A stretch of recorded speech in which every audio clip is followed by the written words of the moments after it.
Hello and welcome back to ReviveFM. My name is Henry Scott and I'm here in the studio with my wonderful co-host Tom Hutchinson. And welcome to your Tuesday Drive Time show. Now, as me and Tom previously said, we've been pre-recording our shows today and we're very happy to have done so at the same time. But we do have a brilliant debate for you, and it's a local debate, and we really hope that you guys are ready for this, because we've got wonderful guests from Newham People Power in here. We've got Liam Adam. Sorry, I've got a little blip there. We've got Liam Adam, Craig Fish, Sham Ruparelia, and Iqbal Hussain. Welcome, guys. How are you? Good evening. Thanks for having us on the show. Good evening. Nice to be here. Happy New Year, guys. And Happy New Year to you as well. Brilliant. Right. So, essentially, because I want to sort of open it up to one of you, because obviously the perks of doing this online is that it can suddenly get very messy and sound. But if one of you would sort of like to start out by talking about the emission-based parking permit and the issues that you see with that, just to give our viewers a bit of context to the situation. Craig, do you want to make a start on this? Yeah, by all means. Yeah, Henry. So basically, I'm a Newham resident. We found out about this new emissions-based parking charge that the Newham Council are bringing in. The issues that we have, there's quite a few issues, to be fair.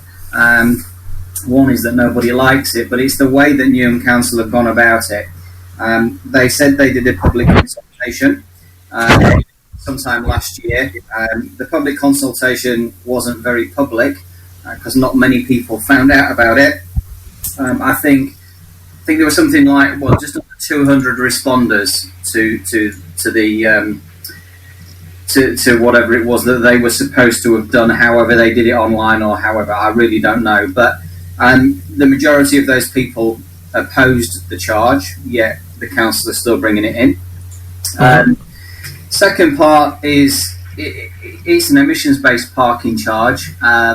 It only affects people that need to buy permits, so people that have driveways, they're not affected in any way, shape or form. They can drive 2 or 3 cars, but because they don't need to buy a permit, they don't get charged for it. Another point would be, if your car's parked, it's not even producing any emissions anyway. So, you know. And I always love that. That's when they try to do things like that. You always think, because it's really going to be burning fuel whilst it's just the engine's off, isn't it? Yeah, it's doing nothing. Yeah, absolutely. So that's another issue. And and then I think that the bigger part of this is. Yeah, we're all for the environment. Everybody agrees that we need to do something to stop emissions and reduce greenhouse gases and protect the world at the end of the day. But to try and do this as a parking charge that only affects very few people is unfair, because I see the airport every day. I live opposite the airport. There's planes taking off.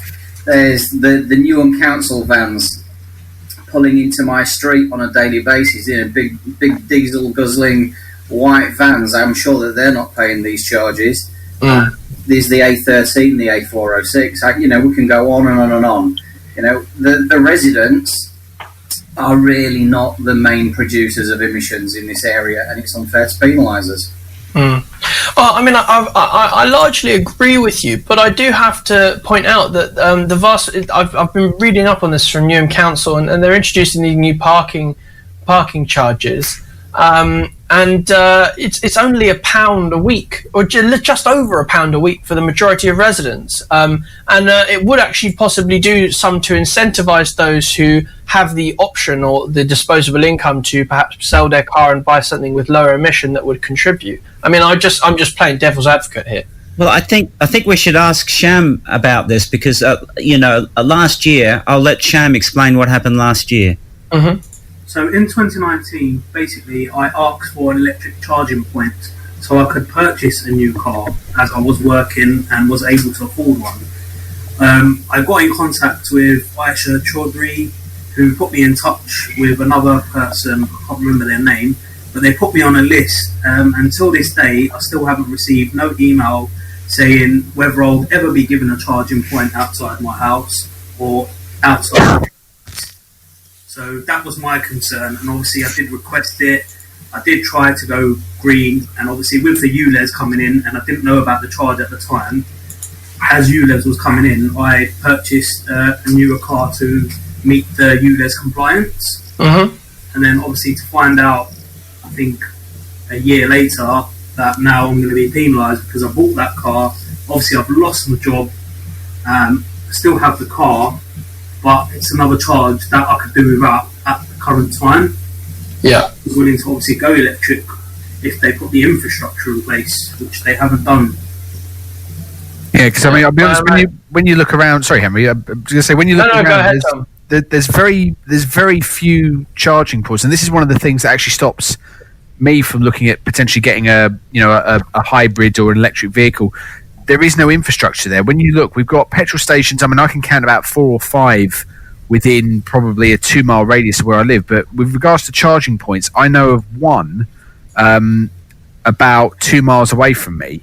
And you just think, so the government is trying to encourage us to sort of switch to hydrogen or electric vehicles or anything like that, but they're actually not putting the products in there to help us use them. I mean, I know, for example, my uncle has a Tesla model, I think it's a Model S or something like that, and it will take him on average, I think, about 4 or 5 hours longer to do a journey from where he lives up in Yorkshire to, say, my dad's in Suffolk, because of the lack of charging points. So it means he can't do the national speed limit. He has to drive slower to conserve his battery power. And it does sort of make you question, then why are they bringing things like that in? And then also with this double whammy of like with the pandemic and things like that, you're now bringing in a charge for residents of Newham as well. And it doesn't really make sense. I think they could have timed it a little bit better, to be honest with you. I think that's where I slightly have to agree with Tom, is that the timing on this seems to be a little bit incorrect. You know, this is to a degree a regressive charge, which is only going to make people struggle a tiny bit more as well, which they could probably do without. As Sham, I think it was, you mentioned you lost your job. I'm really sorry to hear that, mate. I think a lot of residents in Newham would stand with you and in support about that. However, I do have to say that if you can't get an electric charging point from Newham Council and nobody emailed you back, that's ridiculous. Because if you're buying an electric car in London, chances are you're not going to be taking those long journeys. You're doing little short commutes, which is that's what the issue is here. Is that shorter journeys, which could be taken by walking or cycling. That's what they're trying to get rid of here. Is so to discourage car journeys like that. But if that is the issue, I would have to say Newham Council have been misguided in the solution to this problem. That's just my opinion, and I imagine you guys largely agree, considering you're protesting this. Well, I 100% agree with that. The issue is we don't have enough charging points, and this charge isn't about emissions. It's about raising money. And if they came out and said it was about raising money, we'd appreciate their honesty, because it doesn't tackle emissions. There's too many vehicles that don't pay the tax in driveways, in airports, etc., that we've mentioned before. And that's what makes us so angry about this policy. And I could just say, like, great governments make great policies. And we're being whacked with a stick instead of induced with a carrot. We need charging points. Don't punish us for not having electric vehicles when you haven't put the infrastructure in to help us make the change. That's my argument. We are actually going to reach out to Councillor James Asser, a Cabinet Member for the Environment and Highways and Sustainable Transport, and we're also going to reach out to the Mayor, Roxana Fiaz. So hopefully we'll be able to get a nice response on that. But I mean, I suppose the difficult thing here is that you're right. If it is to raise money, which, by the way, every economist on the planet would say that trying to raise money at this time and balance the books is not a good idea, then it doesn't. To me, it doesn't make much sense. But just in the interest of widening the scope on this a little bit, would you guys support a congestion charge being introduced into Newham? Because I mean, it seems to be that the issue here is the big trucks and all the people travelling in on the A406 are the ones which are doing possibly the most pollution, not just Newham residents who own vehicles. I think I'd have to see the detail of such an idea before I could just openly support or try and block it. There'd be a lot of things to consider about that. I would definitely say to have a meaningful consultation and ask the residents and ask everyone out there what their thoughts are, and then take that on board and bring in a model. I think I agree as well. I mean, we all feel sorry for the council. They're broke, they need money, as do we all. Sham's just said he's lost his job. I'm in the industry that I work in, I see people on a daily basis that have lost their job, they can't afford to pay their mortgages and things like that. So, yeah, we all agree that we need to raise money somehow or other. But you need to do that in the right way, and I think you need to do that with a proper consultation with your residents. You can't just bring in a charge under false pretenses, without listening to what your residents have to say.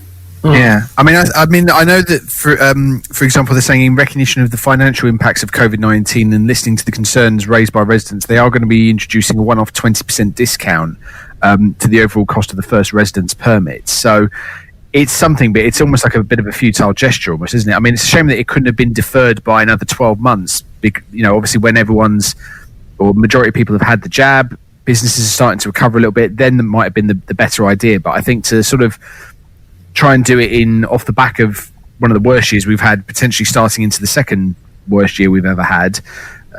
I think just the timing on that is just not good. It's not the right time. It's simple as that, really. Well, I also think it opens up a very important question about democracy and democracy in Newham. We've had this consultation. Okay, it was atrociously publicised. They have all the addresses of all the registered car owners. They could have written to them and said, here's the consultation, please submit your feelings on it.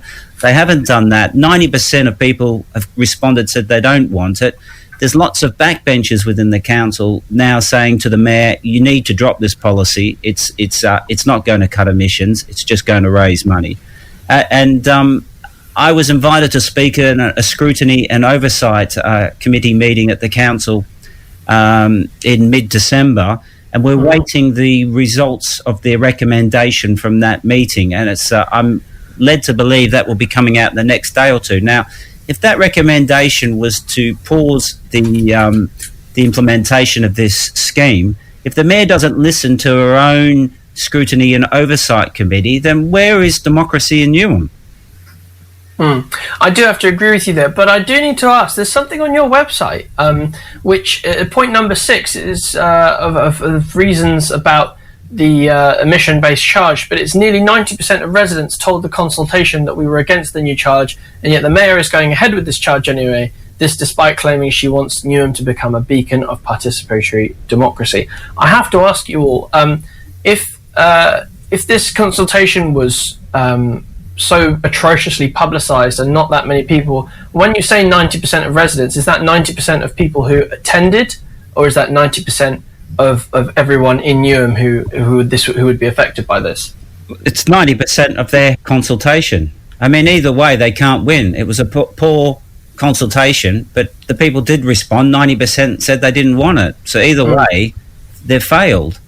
It was only about 200 people that responded to that, from what I've been led to believe. But on our website, I think Iqbal could probably comment on this. We've had lots of respondees, and I don't know what the statistics look like now, Iqbal. But the online petitions, I've just counted, it's over 7,000, well over 7,000 in that number. The poll on the website suggests that 95% of people who took part in the poll was against the charge, and 5% agreed to it. Right. When I want to ask some more questions, I think this would be useful to our listeners. If the consultation is, I mean, consultations by council tend to be poorly advertised, I would say, and that's just from my personal opinion. But how did you guys find out about it? And is there a particular place where people can find out about this? Because I mean, imagine judging by a lot of our listenership is based in Newham. Majority of Newham is covered by our radio station, and we on average we have 50 to 100,000 people in Newham listening in a week. And so how did you guys find out about this, and how can people find out? Can I say about what I've done is what I've been hearing from our neighbourhood. So I'm a neighbourhood watch coordinator, and we've got a group of WhatsApp for each road, and we tend to raise concerns, local issues, and then when I actually send that information about the car emission charge, none of the residents knew about it. Some of the residents knew about it. Not everyone knew about it, because they're not on Twitter, they're not on Facebook, they're not in any of the social media, any of the social media platforms, so they don't know those kind of information. So had that been publicized widely, then everyone would have known about it. And some of the elderly generation that we have in our area are not, as I say, tech savvy, so they don't get those information. So you could say, the council can say, yes, you got this information, we put it on Twitter, we put it on social media, but there isn't residents out there who's got the means to receive that information. I think that's a very good point by Iqbal. I have some neighbours as well who fit into that boat, who don't use the internet, and they're completely cut off with the modern communication of the council, which is, I think, disenfranchising democracy even further. Yeah. I mean, how would you? I'd love to hear from you guys in general before we end the segment with you guys. But what are some of the things that you would hope that the council would change in order to correct some in the way that they've dealt with this? It's an example of how maybe the methods they're taking aren't working. How would you prefer, or if you had any suggestions yourself, perhaps maybe one of you would run for councillor? Well, democracy is expensive. And it's very expensive if you want to do it properly. And they need to write letters and look at the way they run these consultations. I think the most important lesson is that council shouldn't go into a consultation with a set agenda, with a set goal. Unfortunately, this is not the only time I've come across the council doing what I would describe as bogus consultations. If you're not interested in listening to people, don't run a consultation. The worst thing you can do is run a consultation and ignore it, or go against everything it says. I'd almost prefer that you don't run the consultation in the first place, because it's just insulting and a waste of my time. Tom, do you have a question for any of the guys on here today? I do, actually. Yeah, I was wanted to get your opinion. So obviously, this charge is designed to sort of, I don't want to say punish, is the wrong thing, but it's designed to sort of go against some of the more polluting vehicles that are on the roads in the borough.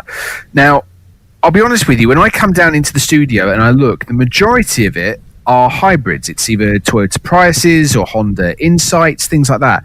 Now, do you think that sort of opinion would change if it was, say, based on a bit like the council tax, the road tax system, where you're charged by how much your car pollutes? So let's say, for example, like my car, for example, is a band A because it's a small turbo diesel, so it doesn't actually emit enough pollution, so I don't pay road tax. Would you agree that this might be a better way, or if the council might have considered doing it on like a sliding scale, depending on where your car falls in the in the polluting bracket? Do you think that would sort of have swayed things more with the residents of the borough? Well, just to clarify, there is a sliding scale. So they do use the bans, or a bans policy. So the more polluting vehicles, you do pay more. So, for example, my vehicle, which is a 97 as 2007 petrol, fits into, I will be paying £150 a year. Right. I would like to consider upgrading to an electric car, but it's not an option now. So I'm kind of stuck between cars, because I'd like to get a cleaner car, but I can't get an electric at the moment. I don't want to sort of buy an in-between car. It gets very expensive. Yeah, and like we were saying beforehand, the infrastructure is just not there yet, is it? To sort of get everyone to switch. I know they're going to be banning sale of cars, I believe, is it from 2030, I believe, where it's all brand new petrol and diesel cars will be banned and it's only going to be hybrid or full electric. But at the moment, I just think with 9 years to go, I don't think we're going to quite be there yet to make that switch. I have a feeling that they might push it back again. And an important point that's mentioned on our website is that this is the same year that Sadiq Khan is introducing the ULEZ charge to tackle this very issue. So that Sham mentioned, he tried to do the right thing, upgrade his car, go electric, contacted the council, please help me, put an electric charging point, I want to go green, tried to go green. They didn't even bother to respond to him properly. He's gone and brought another car that wasn't quite what he wanted, and now he's being slapped with a tax. It's a real slap in the face to people like Sham who are trying to do the right thing. If I could just add to that as well, because I also did the same thing. I didn't want to go electric, but my previous car, the ULEZ charge would have impacted on me. So I had to change my car also to get a smaller engine and more economical to avoid the ULEZ charge. But the emissions-based charge that Newham Council are bringing in, it is based on a sliding scale, as Liam said, but it's more demanding than the ULEZ charges as well. So while there are some people that don't pay the ULEZ charge, they still then have to pay the Newham charge. Yeah. Well, listen, gentlemen, I'd love to continue talking into every hour on the day, but we do have to go to a short break. So everyone listening to Revive FM, thank you very much to Liam, Adam, Craig, Craig, I've forgotten your surname. Craig Fish, Sham Ruparelia, and Iqbal Hussain. Thank you very much for coming on, guys. We've loved talking to you. Yeah, thank you. We're going to be reaching out to Mayor Roxana Fiaz, and we're also going to be reaching out to Councillor James. So if we'll hopefully get them on the show, and we'll hopefully be able to invite you guys back to have a conversation with them and a real debate about this issue. And hopefully we can get into some of the issues surrounding the justification for it. But thank you very much. To have that debate. Thank you. Yes. Well, Revive FM, it's all about community action and keeping the community and getting community spirit involved. Revive FM 94.0 on the radio, on your mobile and online.